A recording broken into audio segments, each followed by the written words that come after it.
આજે માત્ર 5 જ મિનિટ માટે ઇલેક્ટ્રિસિટી જતી રહે તો લોકો પેનિક મોડમાં આવી જાય છે.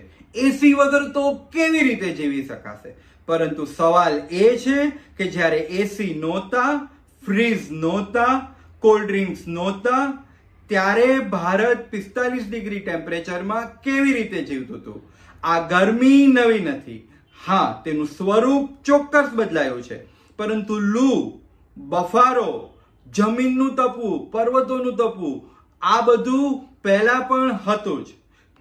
કદાચ આપણા પૂર્વજો પાસે ગરમી સામે જીવવાની એક અલગ જ સમજ હતી.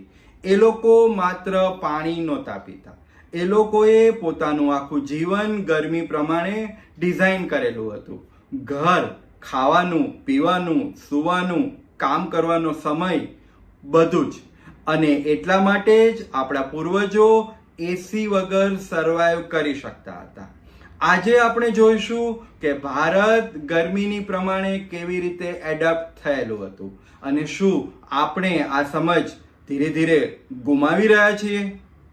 આજે આપણે એક ઉનાળાની નોસ્ટાલ્જિક ટૂર પર જશું અને આ વિડીયોમાં 9 મુદ્દાઓ ડિસ્કસ કરીશું. એમાંથી 9મો મુદ્દો છે ઉનાળાની સવાર. તમે જરા ઇમેજિન કરો કે તમે ઘરની બહાર આંગણામાં સવારે પાણી નાખ્યું છે, જમીન ભીની છે અને ઠંડો ઠંડો પવન આવી રહ્યો છે. સવારે બારીઓ ખુલતી હતી, બપોરે બંધ થઈ જતી હતી જેથી ગરમ હવા ન આવે. બપોરે લોકો જાણી જોઈને પોતાનું જીવન ધીમું કરી દેતા હતા.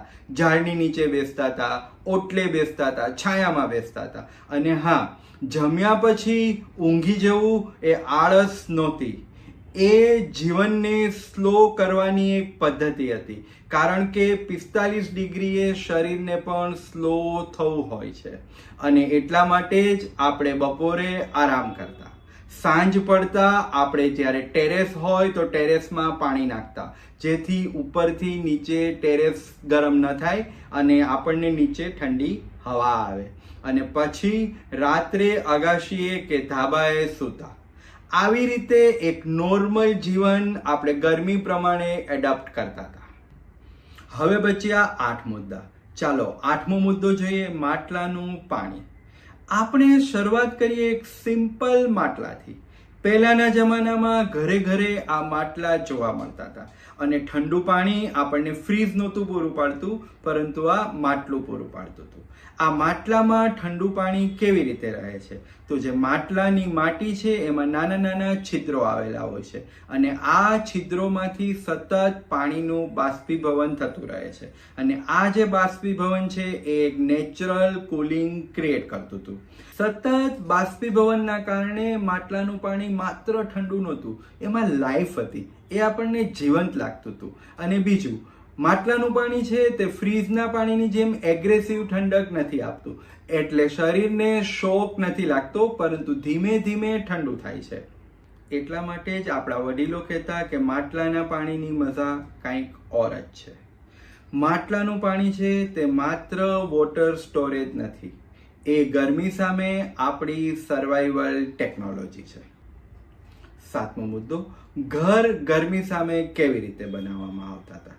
અત્યારે શહેરોમાં મોટા ભાગના ઘરો ગ્લાસ અને કોન્ક્રીટથી બનેલા છે, એટલા માટે દિવસે ગરમી એબ્સોર્બ કરે, રાત્રે છોડે અને 24 કલાક ગરમીનું સાયકલ ફરતું જ રહે છે. જ્યારે જૂના જમાનામાં છતો ઊંચી હતી, દિવાલ જાડી હતી, વચ્ચે આંગણ હતું, ક્રોસ વેન્ટિલેશન હતું અને આ જે બધું છે તે ફેશન નહોતું, આને ગરમી પ્રમાણે કરેલી ડિઝાઇન હતી. અને એટલા માટે જ બપોરે પણ ઘરમાં નેચરલ કુલિંગ રહેતું હતું અને દિવાલો જાડી હોવાને કારણે ગરમી બહારથી અંદર ઓછી આવતી હતી.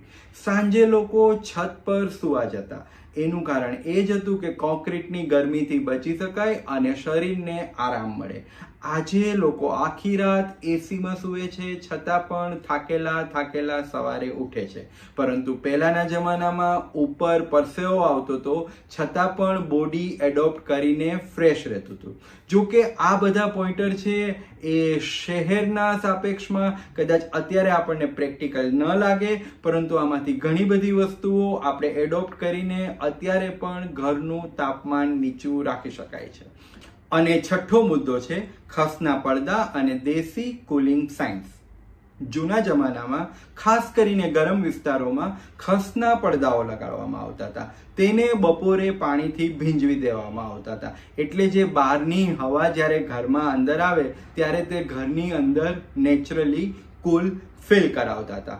અત્યારના જે ડેઝર્ટ કુલર્સ છે એ પણ આ જ સિદ્ધાંત ઉપર કામ કરે છે, બાષ્પીભવનથી મળતી ઠંડક. અને હા, ખસ છે તે માત્ર ઠંડક જ નહીં, પરંતુ સુગંધ પણ પ્રસરાવતું હતું, જેને કારણે ઘરમાં રિફ્રેશિંગ ફીલ થતું હતું. આજે ગરમીમાં સુગંધ પણ એક રિફ્રેશિંગ એજન્ટ તરીકે કામ કરે છે. આજે આપણે આર્ટિફિશિયલી ફ્રેશનર્સ લઈએ છીએ, પરંતુ પહેલાના જમાનામાં ટેકનોલોજી એવી હતી કે જે કુલિંગ અને રિફ્રેશિંગ સ્મેલ બંને એકી સાથે આપતી હતી. હજુ આપણે 5 મુદ્દા જોવાના બાકી છે, અને આપણો 5મો મુદ્દો છે ભારતના દેશી કુલર્સ. હવે વાત કરીએ ભારતના ટ્રેડિશનલ સમર ડ્રિંક્સની.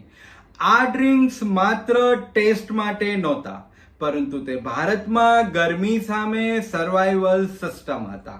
અને આવું પહેલું ડ્રિંક છે સત્તુ, બિહારનું ગરમી સામેનું સર્વાઈવલ ડ્રિંક. હવે તમે ઇમેજિન કરો, 45 ડિગ્રી તાપમાન અને ખેતરમાં કામ કરતા લોકો કેવી રીતે સર્વાઈવ કરતા હશે. પરંતુ ભારતમાં ઘણા વિસ્તારોમાં આનો જવાબ છે સત્તુ. શેકેલા ચણામાંથી બનાવવામાં આવતું આ સત્તુનું ડ્રિંક માત્ર કુલર નથી, પરંતુ એ એનર્જી પણ આપે છે. અને સૌથી ઇમ્પોર્ટન્ટ વાત, સત્તુ ઘણો સમય સુધી પેટ ભરાયેલું રાખે છે. વળી ગરમીમાં શરીર ઝડપથી થાકી જાય છે, અને સત્તુ છે તે સ્લોલી એનર્જી રિલીઝ કરે છે. એટલા માટે જ ઘણા લોકો આને દેશી પ્રોટીન કુલર કહે છે, અને અત્યારે પણ ભારતમાં આ ખૂબ જ પોપ્યુલર ડ્રિંક છે. આમપન્ના, ગરમી સામેનું બેલેન્સ. ભારતના ઘણા વિસ્તારોમાં કાચી કેરીનું આ આમપન્ના શરબત બનાવવામાં આવે છે. ગરમીમાં શરીર માત્ર પાણી જ નથી ગુમાવતું, પરંતુ સોલ્ટ અને મિનરલ્સ પણ ગુમાવે છે. અને આ આમપન્ના આ બેલેન્સ પાછું મેળવવામાં મદદ કરે છે. એટલે જ ભારતના ઘણા વિસ્તારોમાં એવું માનવામાં આવે છે કે આમપન્ના તે લૂ અથવા હીટ સ્ટ્રોકમાં ખૂબ જ મદદરૂપ છે. કોકમ અને સોલકડી, કોસ્ટલ ઇન્ડિયાનું કુલિંગ સાયન્સ. ચાલો હવે જઈએ ભારતના કોસ્ટલ એરિયાઝમાં. અહીં પ્રોબ્લેમ માત્ર ગરમી જ નથી, પરંતુ હ્યુમિડિટી પણ છે. કોકણ અને ગોવા જેવા વિસ્તારોમાં કોકમ અને સોલકડી ખૂબ જ પોપ્યુલર થયા છે. કોકમ છે તે ગરમીમાં આપણને રિફ્રેશિંગ ફીલ કરાવે છે, જ્યારે નાળિયેરના પાણીમાંથી બનેલી સોલકડી છે તે ડાયજેશનમાં મદદ કરે છે. ખાસ કરીને ગરમીમાં સ્પાઇસી કોસ્ટલ ફૂડ ખાધા પછી. અને એટલા માટે જ આ બંને ડ્રિંક કદાચ ત્યાં સર્વાઈવ થયેલા છે. ભારત જોગ્રાફિકલી ખૂબ જ ડાયવર્સ છે, અને દરેક રિજિયન પોતાની ગરમી પ્રમાણે એડપ્ટ થયેલું છે. આવું જ બીજું ડ્રિંક છે પનાકમ, સાઉથ ઇન્ડિયાનું નેચરલ ઇલેક્ટ્રોલાઇટ. સાઉથ ઇન્ડિયાનું એક ટ્રેડિશનલ ડ્રિંક છે પનાકમ, જે ગોળ, સૂંઠ અને ઘણા બધા સ્પાઇસીસમાંથી બનાવવામાં આવે છે. તે માત્ર સ્વીટનર તરીકે જ કામ નથી કરતું, પરંતુ તે એનર્જી, મિનરલ્સ અને હાઇડ્રેશન બેલેન્સ સપોર્ટ કરે છે. અને એટલા માટે જ કદાચ ઘણા બધા મંદિરોમાં પણ આ પીવડાવવામાં આવતું હતું. અત્યારની લેંગ્વેજમાં કહીએ તો તે ટ્રેડિશનલ ઇન્ડિયન ઇલેક્ટ્રોલાઇટ ડ્રિંક હતું. આપણે 5 મુદ્દાઓ ઓલરેડી ડિસ્કસ કરી લીધા છે. હવે બચ્યા છે 4 મુદ્દા. એમાંનો ચોથો મુદ્દો છે કપડાં પણ કુલિંગ સિસ્ટમ. અત્યારે ઘણા બધા લોકો સિન્થેટિક કપડાં પહેરે છે, પરંતુ પહેલાના જમાનામાં કોટનના કપડાં પહેરતા હતા. મલમલના, સફેદ રંગના, ઢીલા કપડાં, અને એટલા માટે એ કપડામાંથી ઇઝીલી એર પાસ થઈ શકતી હતી, અને આ માટે શરીર ઠંડુ પણ રાખતા હતા અને શ્વાસ લેવામાં પણ ખૂબ જ ઇઝી પડતું હતું. વળી ઘણા લોકો માથું ઢાંકતા હતા. આપણે પાઘડી કે બહેનો માથે કપડું લઈ લેતા હતા, અને આ બધા સિસ્ટમને કારણે જે શરીર ઉપર સીધો તડકો પડતો હતો એ ન પડતા વચ્ચે એક લેયર આવી જતું હતું અને માથું ઠંડુ રાખવામાં મદદ કરતું હતું. એટલા માટે પહેલાના જમાનાના કપડાં ફેશન નહોતા, પરંતુ કુલિંગ ટેકનોલોજી હતા. તેઓ ગરમી સામે લડતા નહોતા, અનુકૂલન સાધતા હતા. કદાચ આપણા પૂર્વજો ગરમીની સામે ફાઇટ નહોતા કરતા, પરંતુ તેની સાથે રહીને જીવવાનું શીખતા હતા. તમે જુઓ તો બપોરે એ લોકો હળવું કામ કરતા. આપણે ક્યાંક બહારથી આવતા તો આપણી માં આપણને કહેતી, બેટા તડકામાંથી આવ્યો છે, પાણી 5 મિનિટ પછી પીજે. એ લોકો ઝાડની નીચે બેસતા, બારીઓ ખુલ્લી રાખતા, સિઝન પ્રમાણે ખાતા. એટલે આ બધું સાયન્સ વગરનું સાયન્સ હતું, પરંતુ કદાચ સાચું હતું. અને અત્યારે આપણે ટેકનોલોજીની મદદથી ગરમીની સાથે સંઘર્ષ કરી રહ્યા છે, અને પહેલાના જમાનાના લોકો એની સાથે એડપ્ટ થતા હતા, અને એટલા માટે જ એ લોકોની ગરમી સહન કરવાની ક્ષમતા ઘણી વધારે હતી. હજુ 2 મુદ્દા ડિસ્કસ કરવાના બાકી છે. એમાંનો બીજો મુદ્દો છે આધુનિક ભારતમાં ગરમીની ઝાળ. આજે દેશમાં તમે જ્યાં પણ નજર નાખો ત્યાં ગ્લાસના ડોર, કોન્ક્રીટથી બનેલા સ્ટ્રક્ચર, બારી અને બારણા બંધ, અને લગભગ બધી જગ્યાએ એસી. પરંતુ આયરની તો એ છે કે જેટલા એસી વધારે એટલી બહાર ગરમી વધારે. કારણ કે એસી છે તે અંદર તો તમને ઠંડક આપે છે, પરંતુ જે અંદરની ગરમી છે એ બહાર ફેંકે છે, અને એટલા માટે જ ધીરે ધીરે લોકોની ગરમી સહન કરવાની ક્ષમતા ઓછી થવા લાગી છે. આજના બાળકોનો જ તમે વિચાર કરો. ઘર, સ્કૂલ, મોલ, કાર, બધી જ જગ્યાએ એ લોકોને એસીમાં રહેવાની આદત પડી ગઈ છે. એટલે ફ્યુચરમાં ગરમી સાથેનું અનુકૂલન એ સૌથી મોટી લક્ઝરી બનવાની છે. હવે છેલ્લો મુદ્દો, શું જૂની સમજ ફરીથી જરૂરી બનશે? ફ્યુચરમાં આપણે શીખવું પડશે કે ગરમી સામે માત્ર મશીનો પૂરતા નથી, કારણ કે આ મશીનોની સાથે પણ હવાની અવરજવર પણ જોઈશે, છાયો પણ જોઈશે, ખોરાકનું અનુકૂલન પણ જોશે, અને હાઇડ્રેશન પણ જોઈશે. કદાચ આપણી જૂની પરંપરા બેકવર્ડ નહોતી, તે ક્લાઇમેટ ઇન્ટેલિજન્સ હતી.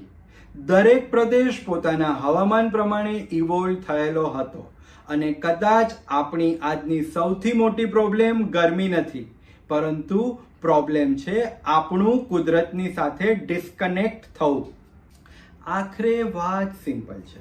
આપણા પૂર્વજો પાસે ટેકનોલોજી ઓછી હતી, પરંતુ ગરમી સામે જીવન જીવવાની સમજ વધારે હતી. એ લોકો નેચરને કંટ્રોલ કરવાનો પ્રયાસ નહોતા કરતા, પરંતુ એડપ્ટ થતા હતા, અને આ કારણે 45 ડિગ્રી ટેમ્પરેચરમાં પણ ભારત સર્વાઈવ થતું હતું. અત્યારે કદાચ કમ્ફર્ટ વધ્યું છે, પરંતુ એડોપ્શન ઘટ્યું છે, અને ફ્યુચરમાં સૌથી મોટી લક્ઝરી એસી નહીં હોય, પરંતુ આપણા શરીરની ગરમી સામે ફાઇટ કરવાની ક્ષમતા હશે. તમને શું લાગે છે? મને કોમેન્ટ્સમાં જરૂર જણાવો. Take care.